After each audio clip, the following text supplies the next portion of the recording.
उस सिस्टम को बदलना चाहते हैं जिससे गरीब बच्चे भी पढ़े और सबको इक्वली शिक्षा मिले। शिक्षा एक जैसे होने चाहिए, शिक्षा में कोई भेदभाव नहीं होना चाहिए। मैं 2 बच्चों के साथ आई हूँ। 9 साल का बेटा है, 14 साल की बेटी है। दोनों ही स्कूल नहीं जा पाते हैं। यह तरीका मेरे साथ पिछले 6 सालों से अपनाया जा रहा है, जिसके कारण मेरे बच्चे पढ़ नहीं पा रहे हैं।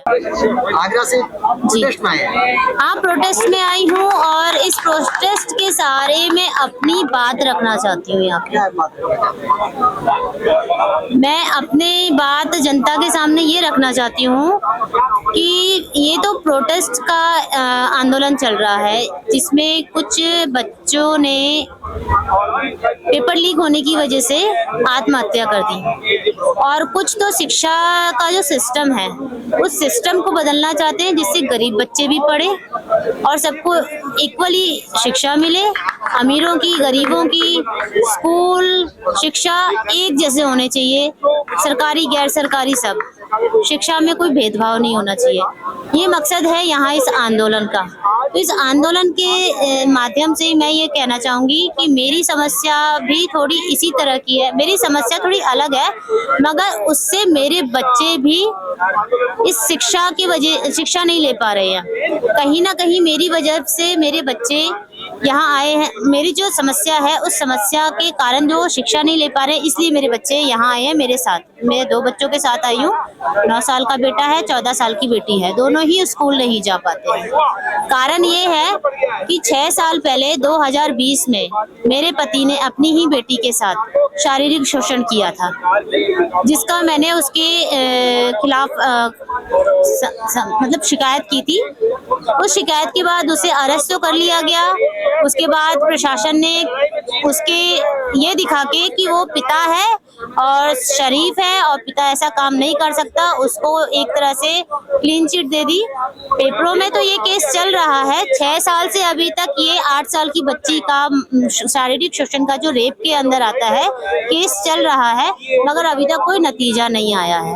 जबकि जो सरकार की गाइडलाइन है उसके हिसाब से ऐसे केस सिर्फ 2 साल के अंदर अंदर निपटा देने चाहिए, उसका फैसला दे देना चाहिए। इस बात के पता लगने के बाद कि मेरी बच्ची के साथ उसका ही पिता शारीरिक शोषण कर रहा है पिछले कई सालों से, अलग अलग तरीके से, प्राकृतिक तरीकों से, तो इस चीज की कंप्लेन समस्या हो गई, सब चीज हो गई। मेरा केस जम्मू कठुआ में चलता है। जम्मू कठुआ से पुलिस ने ही मुझे बदनाम किया, उस आदमी को शरीफ दिखाया, मुझे फ्रॉडी दिखाया और वहाँ के लोगों से मुझे पिटवाया। मेरी एक थाने से गलत रिपोर्ट बनाई गई और वो रिपोर्ट वहाँ बना के फिर मुझे वहाँ टॉर्चर करवाया गया और इतना टॉर्चर किया मेरे साथ साथ बच्चों को, क्योंकि जब माँ को परेशान करना होता है तो बच्चों को परेशान कीजिए, माँ अपने आप परेशान हो जाती है।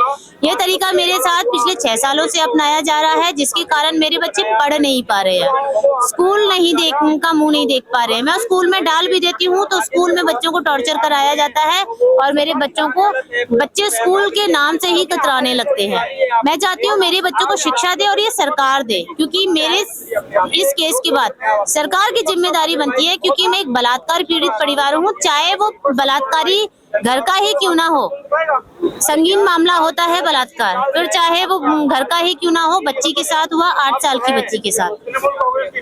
तो मेरे बच्चों की हर नीडनेस के लिए सरकार को जवाब देनी पड़ा।